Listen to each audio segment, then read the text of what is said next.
first question we want to ask is, well, does the Trinity actually contradict the Hebrew Bible? And of course, it depends who you ask, because you can ask, it says you ask 2 Jews, you get at least 3 opinions. Exactly. So it's interesting that if it really does depend on which Jewish scholar you ask. So, for instance, the Jewish scholar Michael Wishegrod, worth quoting him at length, he says the most difficult, outstanding issue between Judaism and Christianity are the divinity of Jesus, the incarnation, the Trinity, 3 terms which are not quite synonymous, but all of which assert that Jesus was not only a human being, but also God. Compared to this claim, all other Christian claims, such as Jesus as the Messiah, become secondary at most. In other words, if there was ever a stumbling block for Jews, he says, this is it. This is the episode, Golan. This is it. Make it or break it. Exactly. So another well-known apologist for Rabbinic Judaism, he argues that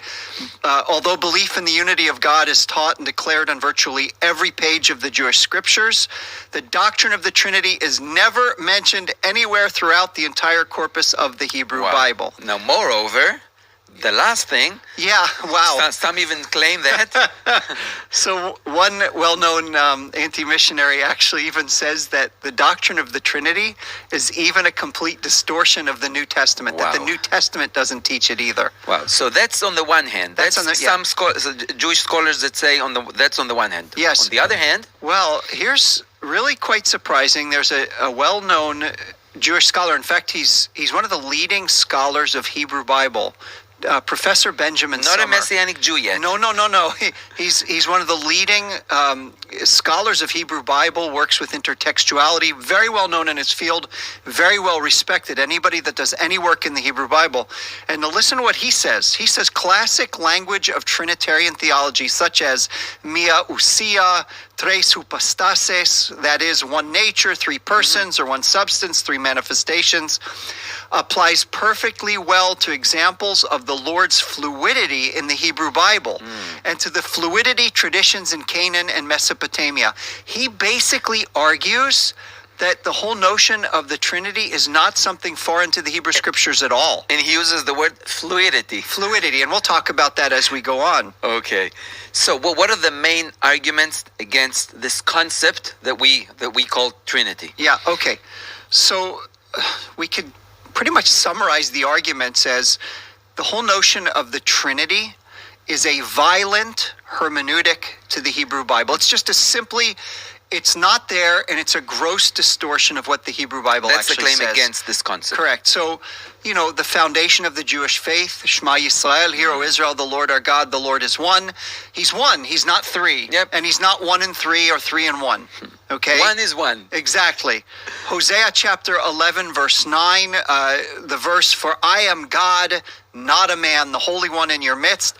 This verse simply rules out any possibility of God incarnate. And in Isaiah. Several passages in Isaiah. I'll read Isaiah 43, 10 through 11.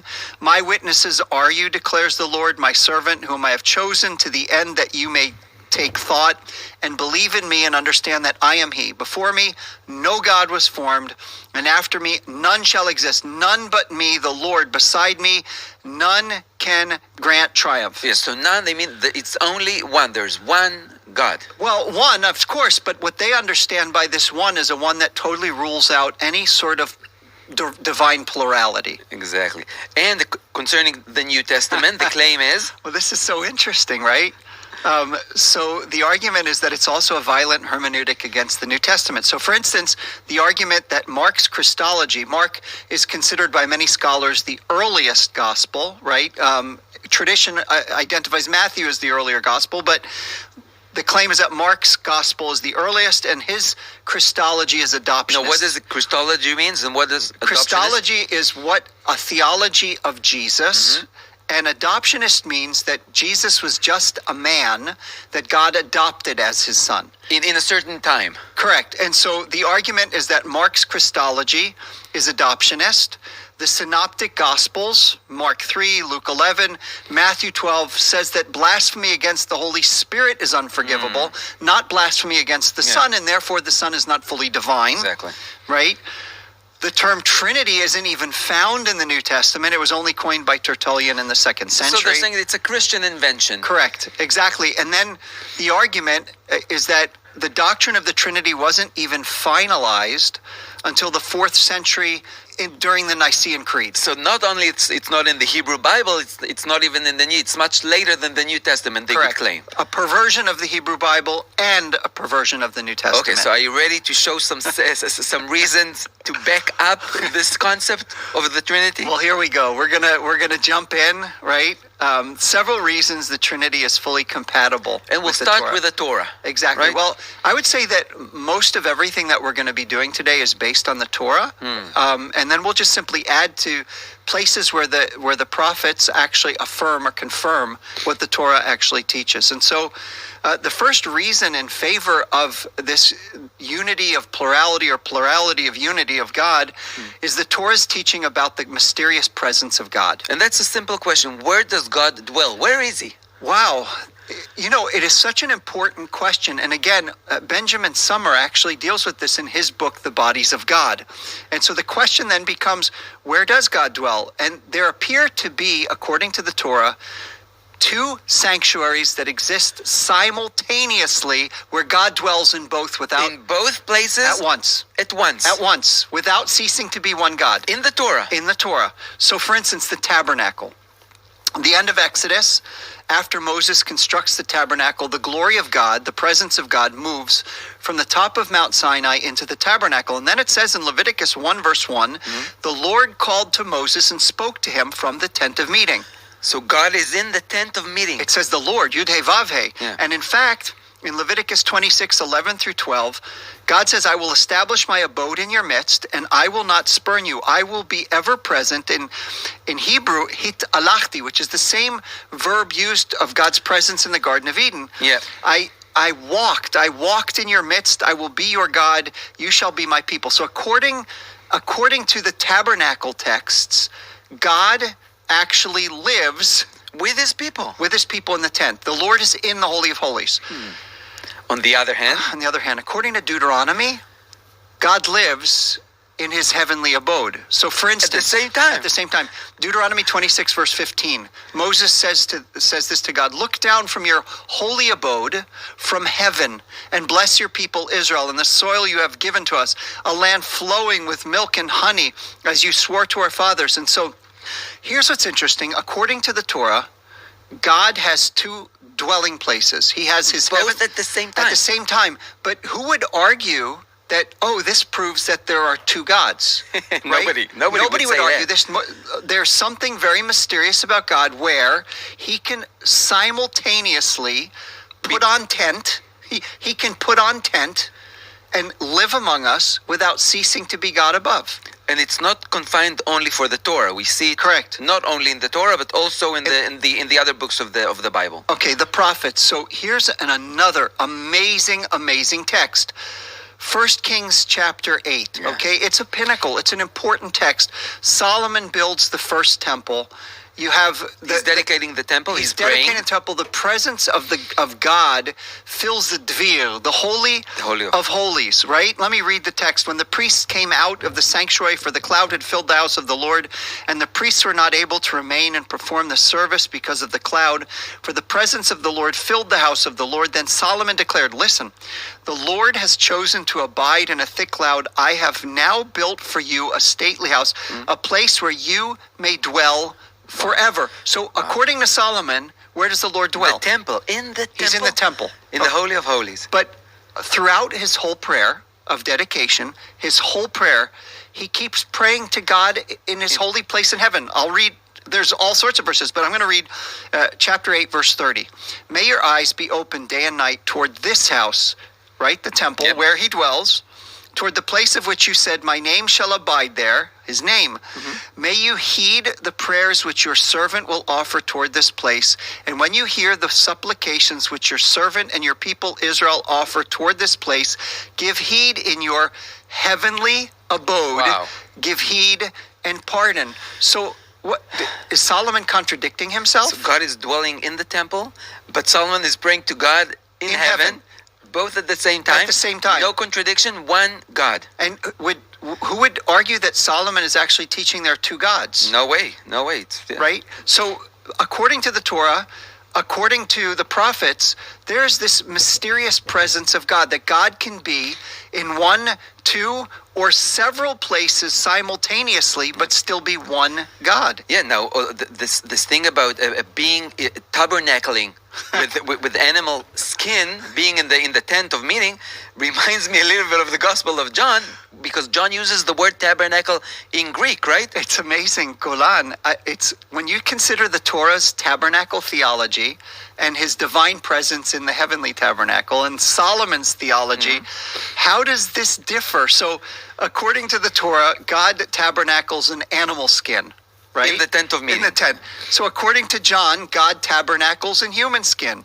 In the beginning was the Word, and the Word was with God, and the Word was God. Verse 14, and the Word became flesh and tabernacled among us, and we saw his glory.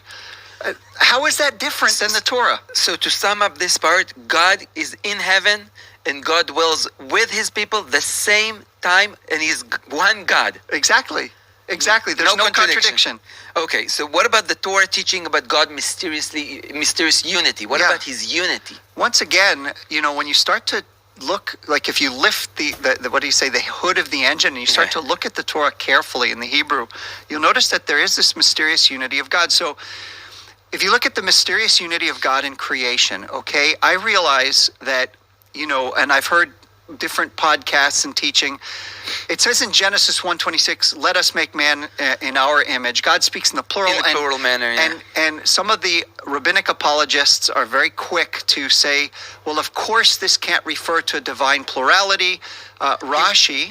God was speaking too? Okay, according to Rashi, God spoke to the angels, right? So he consulted the angels. He consulted with the angels. And there are all sorts of explanations to try to explain why God spoke in the plural, but that this verse, of course, wouldn't teach any sort of a divine plurality. So what's the problem with this this interpretation, is that God spoke to the angel? What's the problem textually? Well, again and again, we're told that if Christians could only read Hebrew, they would recognize that Jesus can't be the Messiah, that it's a twist. But Golan, if we actually want to take the Hebrew text seriously, we got to look and say, what is the textually most sensitive reading of this passage? There is no explicit mention of angels. Now, I understand they say, well, God created all the heavenly, or the hosts of heaven, okay, at the end of the passage. But that's only inferred. There's no explicit... And that could mean the stars also. Exactly, which is more likely in the context. So, bottom line, there are no explicit mention of angels in the context. So who can God talk to? Well, let's look in the passage. So the question is, okay, is God alone in Genesis chapter 1? Is he absolutely alone, or is there somebody that he could talk to? In other words, we think God is one, but he's not alone. Correct, exactly. And so God says in verse 26 and 27, let us make man in our image. And then in verse 27, it's clear that only God created. God created man in his own image. In the image of God, he created him. Male and female, he created them. Now let's just look and say, okay, who can be talking? And it's right there in the first two verses. God is there, and the Spirit of God is there, right? So a Spirit of God is like another agent of God. So there is an argument that the Spirit of God here, it's not the Spirit of God, it's the wind of God. They refer to Genesis chapter 8, verse 1. It's just the wind of God. But the problem is that's a reading that doesn't take seriously the role of wisdom in the creation account. So there's an identification between the wisdom of God and the Spirit of God throughout the Bible. Scholars have argued, not just Christian scholars, Jewish scholars show that there's the whole creation of the world is done as a prefiguration of Moses' creation of the tabernacle. And what's really interesting, if you look at God in Genesis 1, verse 1, and the Spirit of God, the text never actually tells us why the Spirit of God is there. And so you actually have to read on to find out that the Spirit of God is actually identified with God's wisdom. So in Exodus 31, verses 2 through 5, notice what it says. See, I have called by name Bezalel, the son of Uri, the son of Hur, of the tribe of Judah. I have filled him with the Spirit of God in wisdom and understanding, in knowledge, and all kinds of craftsmanship, to make artistic designs for the work in gold, etc. And in Hebrew, it's clear that there's an identity between wisdom and the Spirit of God in that verse. Check it out. Look at every time the Spirit of God or the Spirit is mentioned in the Torah, it's almost always there's an association with the wisdom of God. Even in Isaiah chapter 11, the Spirit of God, right? The Spirit is associated with wisdom. And so you could say, why is the Spirit of God with God in the beginning? Because it's a recognition that God creates the world through his Spirit of wisdom. So Spirit of wisdom created the world. So God created the world through his wisdom.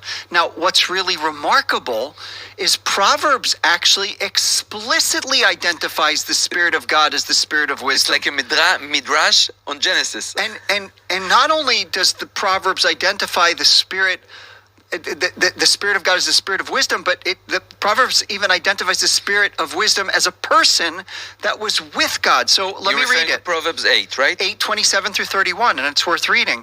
When he establishes the heavens, I was there. And in the context, this is Lady Wisdom. Mm-hmm. When he inscribed a circle on the face of the deep. By the way, that's the exact same expression in Hebrew. In the Hebrew of Genesis 1, verse 2. Of the Spirit. Of the Spirit, on the Spirit of the deep.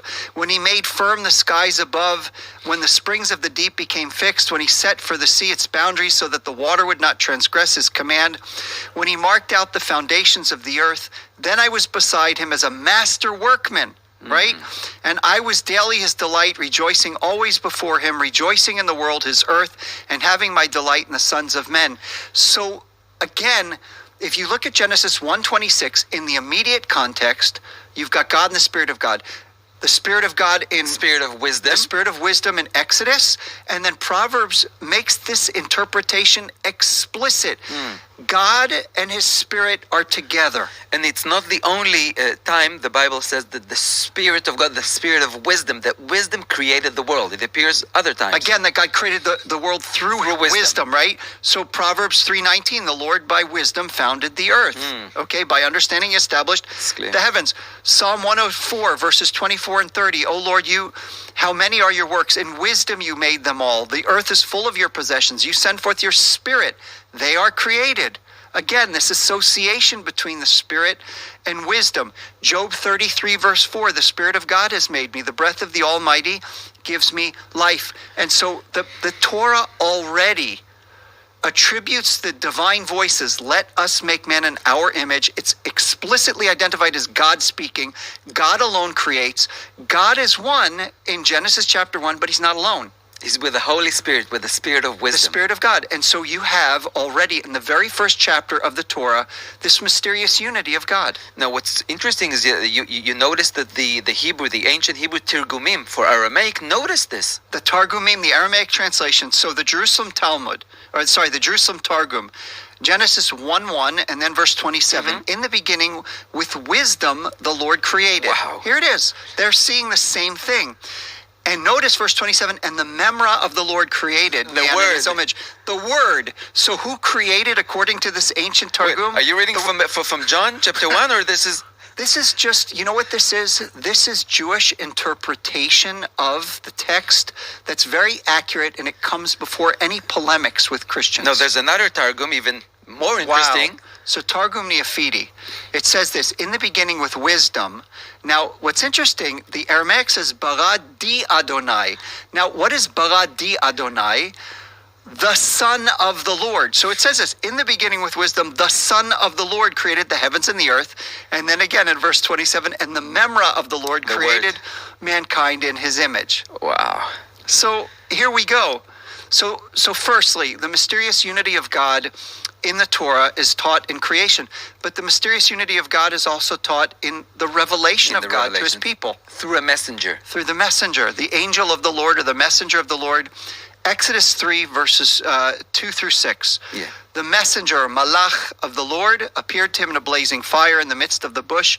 And he looked, and behold, the bush was burning with fire, yet the bush was not consumed. So Moses said, I must turn aside now and see this marvelous sight, why the bush is not burned up. When the Lord saw that he turned aside to look, God called to him from the midst of the bush. Now, wait a minute.